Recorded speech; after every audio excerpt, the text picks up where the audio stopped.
Welcome to Mind Set in Stone podcasts, where we dive deep into the most compelling books on the shelf. Join hosts Dave and Poppy as they uncover the stories, themes, and ideas that shape our understanding and inspire curiosity. Get ready to explore the big ideas that leave a lasting impact. Let's get started.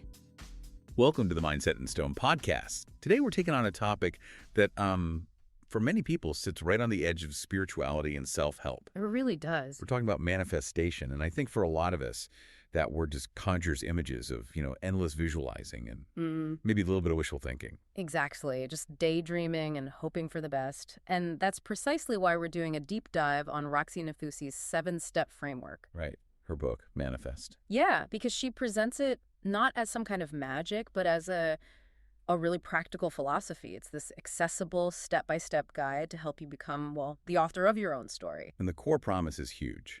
The ability to create the exact life you want. What I find so compelling, though, is her backstory.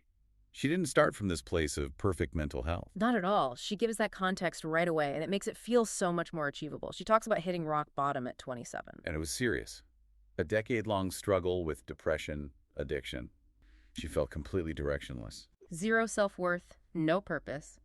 And then her life changed because a friend, almost casually, suggested she listen to a podcast about manifesting. And the timeline of what happened next is it's striking. Within 3 years, she says her life was completely transformed. Completely. She overcame the addiction, found a career with real purpose, and maybe, most powerfully, she manifested unconditional love.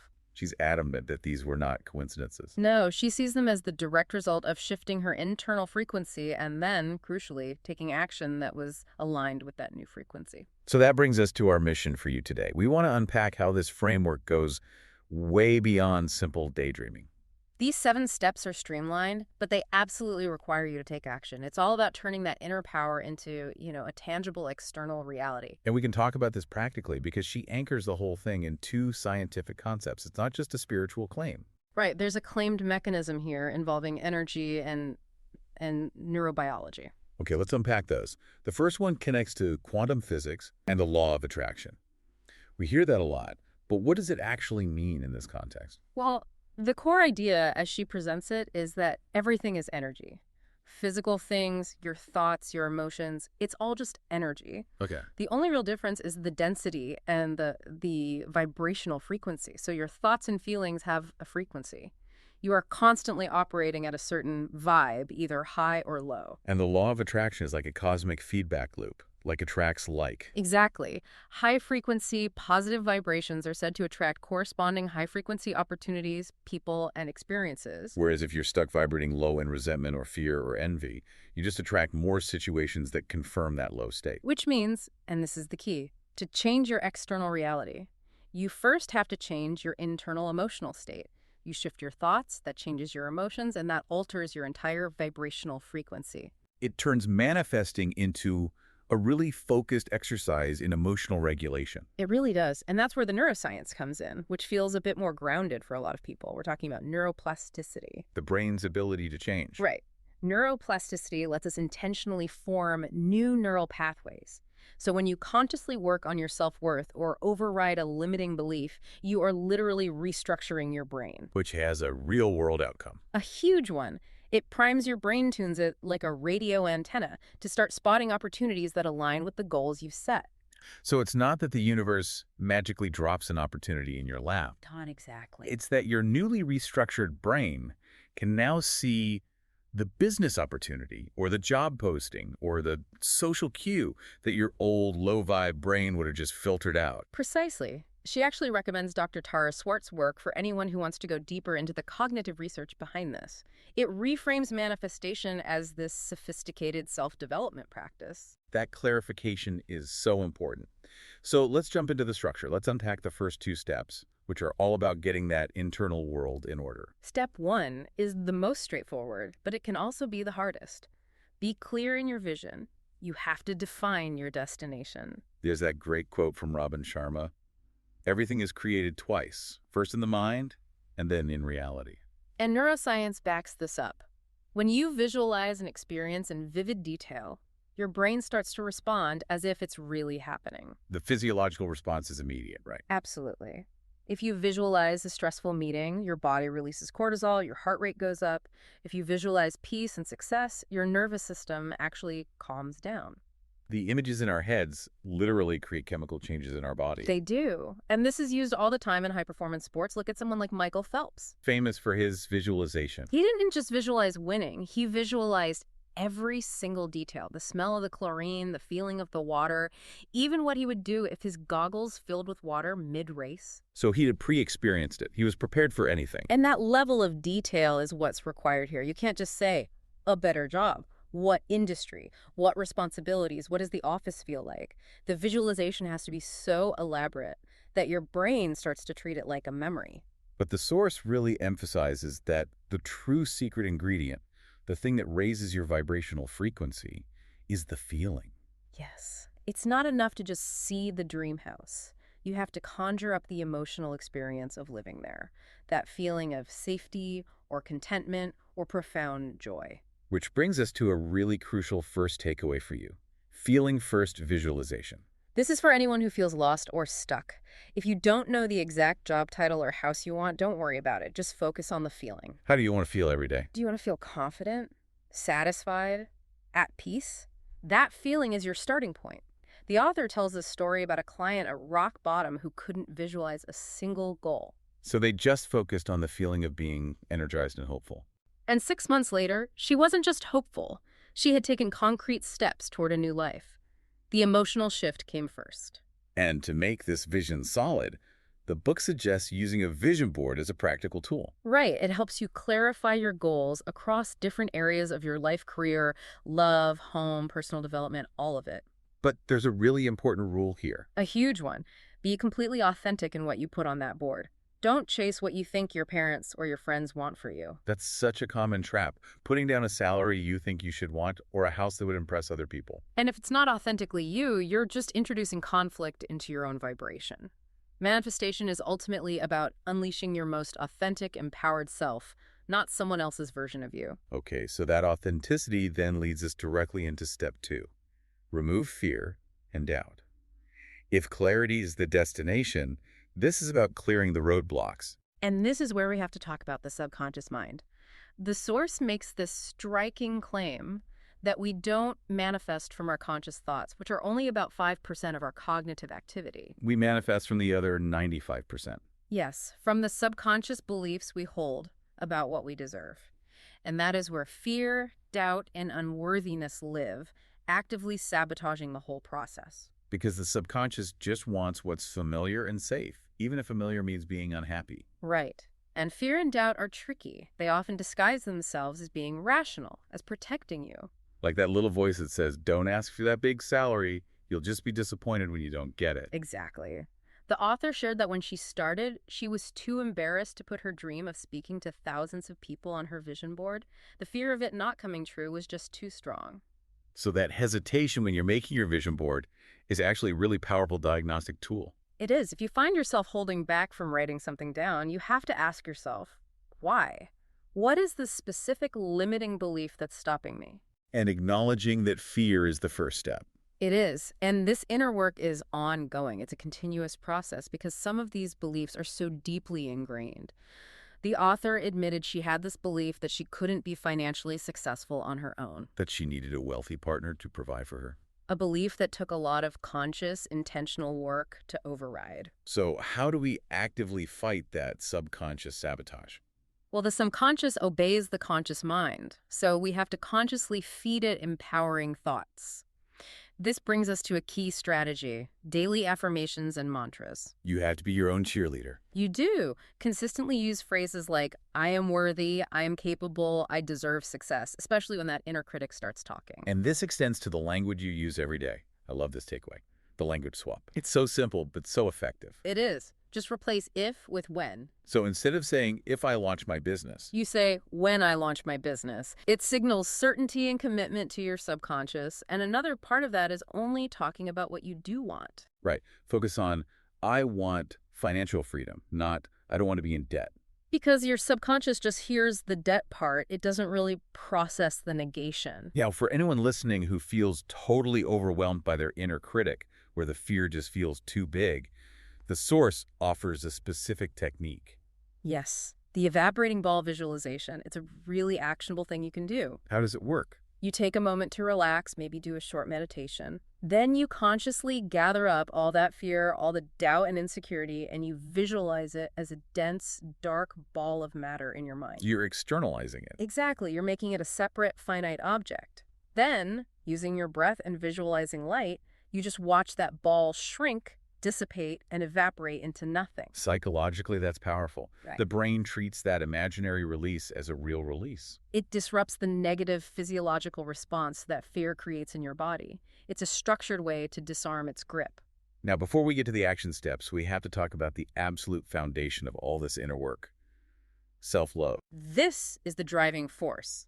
Nafousi insists that without it, the whole framework just collapses. But this is where people can get stuck. They think, well, I've struggled with self-love my whole life, so does that mean I can't manifest? It's a fair question, but the source defines self-love not as a final destination you have to reach, but as a practice. It's a series of conscious choices. It's about valuing your well-being, championing yourself, letting go of judgment. And offering yourself the same kindness you would offer a friend. It's not about being perfect, it's just about being consistent in your effort. So self-love is really demonstrated through the small choices you make every single moment. Every moment. What thoughts you choose to focus on, who you surround yourself with, how you fuel your body, what behavior you accept from other people. It all sends a message to the universe about what you believe you're worthy of receiving. And that practice requires finding a balance between what you need today and what your future self needs tomorrow. That's a huge takeaway. Conscious self-love choices. It is. Sometimes self-love is choosing rest and nourishment when you're exhausted. But other times, self-love is choosing discipline and meeting a deadline when you're tempted to procrastinate. It's taking authority over your own life. And a big part of that is dealing with the past. Forgiveness and non-judgment. Holding on to shame, guilt, or resentment from the past keeps your vibration firmly in a low state. The source explains that trauma and unprocessed pain are essentially trapped energy. And if you just block it out, it stays in your body and acts as a barrier. It does. It limits your ability to attract positive energy. So to release that low vibe energy, you have to process the pain. And the path to doing that involves acknowledging 3 key truths. First, that at the time you were doing the absolute best you could with the tools you had. Second, there's always a valuable lesson in the pain. And third, that you have grown and evolved since then. The story about the client who couldn't manifest her soulmate is a perfect example of this. It is. She'd manifested everything else: career, home, money, but not love. And it was only after she finally released the self-blame she was holding on to from past failed relationships That she cleared the energetic space for her true partner to come in. Yeah. It shows that these internal blocks, even if they seem unrelated to your goal, can halt the entire process. Okay, so we have our map, which is clarity, and we've started clearing the main internal roadblocks. Fear, doubt, lack of self-love. Now we move from the internal work to the external. Step 3, align your behavior. This is the point that really separates this framework from those passive law of attraction theories. Right. Manifesting is not visualization instead of action. It's visualization plus proactive effort. If you're manifesting a new house, you have to be searching the listings and talking to agents. If you want to pass an exam, you have to study. Your actions have to show the universe that you believe you deserve this and are ready for it. This step really confronts the fear of failure head on, doesn't it? Because procrastination is almost always driven by that fear. It is. It feels safer to not even try than to risk failing. But taking those proactive, sometimes uncomfortable steps is what builds real self-belief. It sends that high vibe message: I am ready. It's that fake it until you become it mindset. You have to start adopting the behaviors of the person you want to be before you actually are that person. Exactly. And to help with that, there's a great practical takeaway: the 66-day habit challenge. Why 66 days? That's the commonly cited time it takes to really solidify a new habit, to form those new neural pathways. So the challenge is to commit to 3 new habits for 66 days. So if you want to manifest being a successful entrepreneur, you adopt the habits one would have. Maybe it's waking up earlier, or daily meditation to handle stress, or dedicating an hour a day to learning. But aligning your behavior always means pushing yourself into unfamiliar territory. The source stresses getting comfortable with discomfort. Because change, even really positive change, feels unfamiliar, and the subconscious mind reads unfamiliar as unsafe, which triggers self-sabotage. That's why people fall back into old patterns, even when they know better. Exactly. You have to consciously sit with that discomfort until the new empowered state becomes your new normal, your new comfort zone. The example of the friend who kept missing the parent-baby group is so relatable. It is. It wasn't really a scheduling conflict. It was her subconscious pulling her back to the comfort of being isolated, which was sabotaging her goal of making new friends. So stepping outside your comfort zone is just non-negotiable. It's where all the abundance is. Yeah. To succeed here, you need to be clear on your why. It has to be strong enough to pull you through the discomfort. You have to remove excuses, which are just fear talking, and you have to persist. And to help with that persistence, the author mentions Mel Robbins' 5-second rule. Yeah, the moment you feel that instinct to act on a goal, you count down 5, 4, 3, 2, 1, and you physically move before your brain can talk you out of it. It's about overcoming that initial hesitation. And finally, this step requires authenticity. People-pleasing just drains your energy away from your goals. Being your most authentic self makes you your most magnetic self. It's as simple as that. Okay, so that leads us to step 4. Overcome tests from the universe. What are these tests? There are obstacles, people, or opportunities that show up specifically to check your self-worth and your trust in the process before you can level up. They're like cosmic pop quizzes. That's a perfect way to put it. And overcoming them is the ultimate proof that your behavior is aligned with the high self-worth you've been working on. The classic example given is the test of the X. So common. You're manifesting a new, amazing relationship, and suddenly your old, comfortable, but not right partner reappears. And if you engage with them, the message you're sending to the universe is, I don't really trust that what I truly want is coming, or I'm so afraid of being alone that I'll settle for this. You have to close that door completely, physically, and energetically. the source notes that this often happens right before the soulmate arrives, but only if you pass the test. Right. And this applies more broadly as the settling test. Anytime you settle for less than your vision, the good enough job, the toxic friendship, you're blocking the true manifestation because settling comes from a place of fear and doubt. It's a choice between a scarcity mindset and an abundance mindset. Absolutely. Scarcity tells you there isn't enough to go around, so you'd better grab this imperfect thing now. Right. Abundance trusts that the supply is infinite and that something even better is on its way. That can be so hard to do, especially when you're facing real rejection. How do you maintain that abundance mindset then? That's where you have to implement this powerful reframe. Rejection is redirection. So when something doesn't go your way, a job rejection, a project failing, You choose to see it as the universe protecting you from something that wasn't right, or redirecting you towards something even better. It's an opportunity to show your resilience. the author's story about launching her podcast is a perfect example. It is. She got a no from her first dream celebrity guest. The low vibe reaction would be to give up.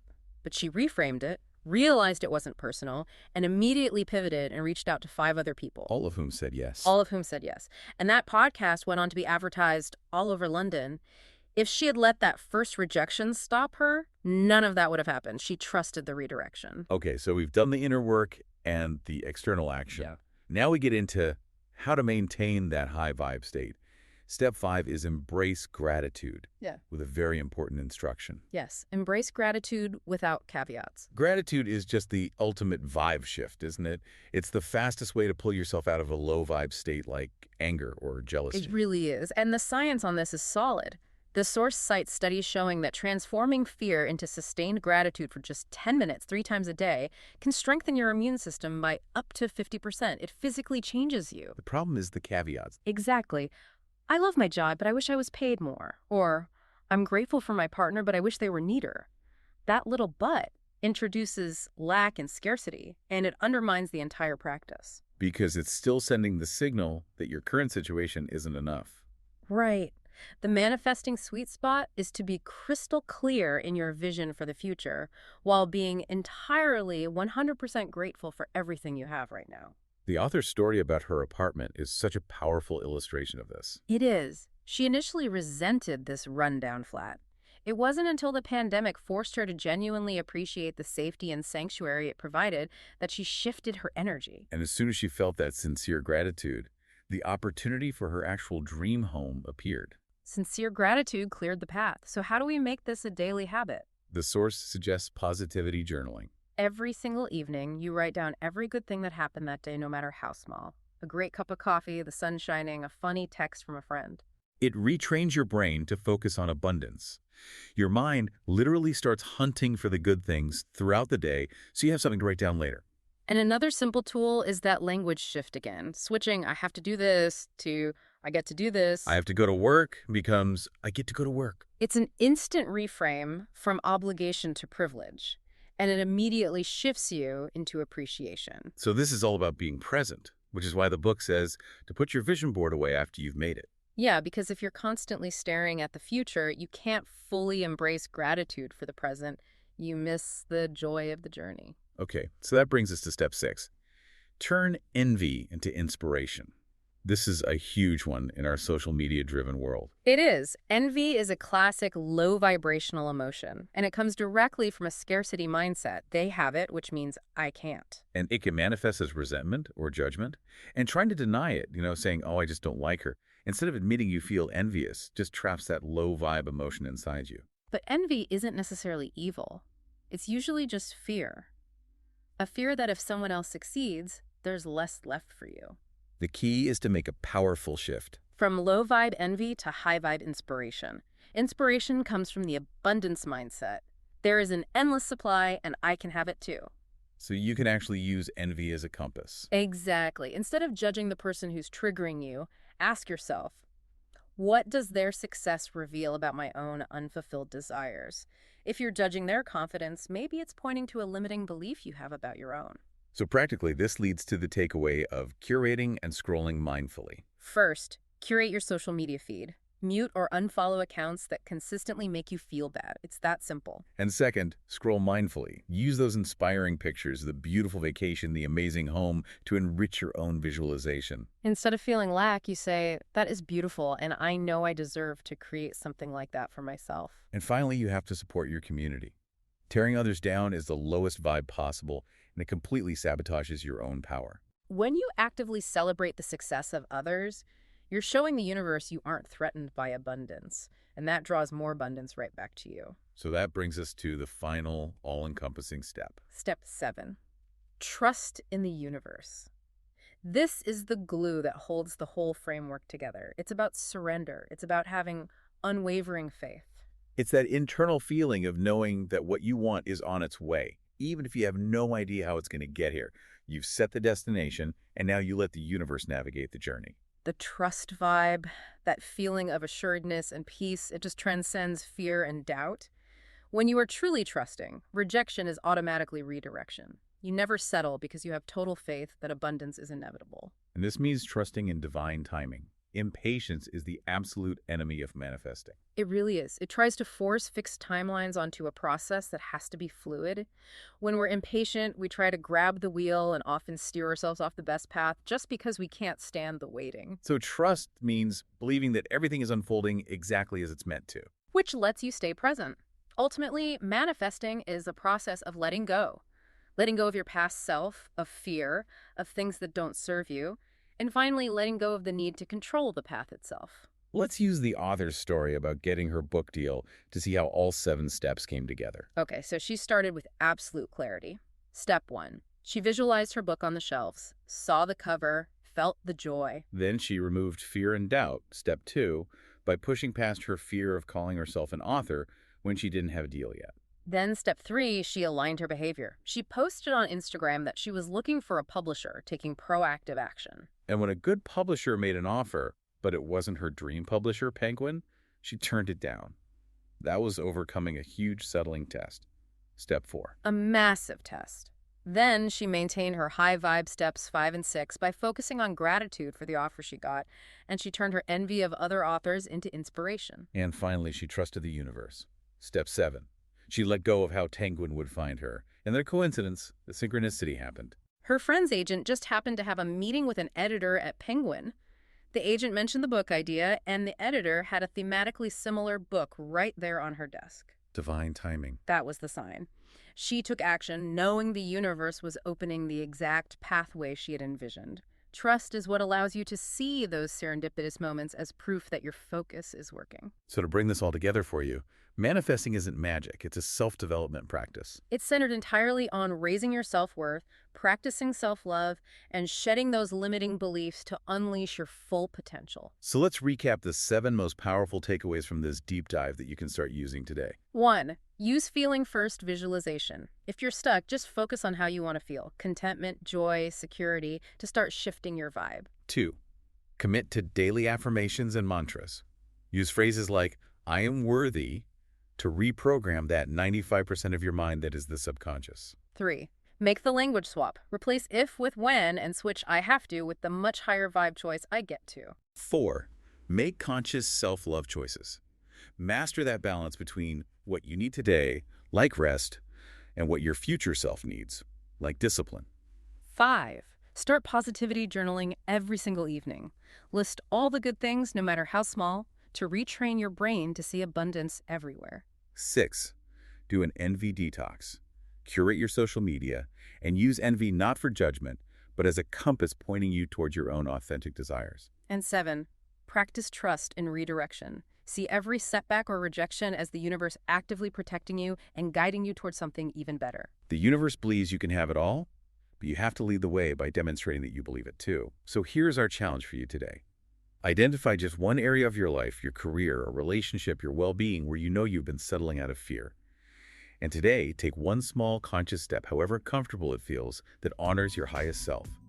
That action is your demonstration to the universe that you are finally ready for the abundance you deserve. We hope you're leaving with fresh insights and a spark of inspiration.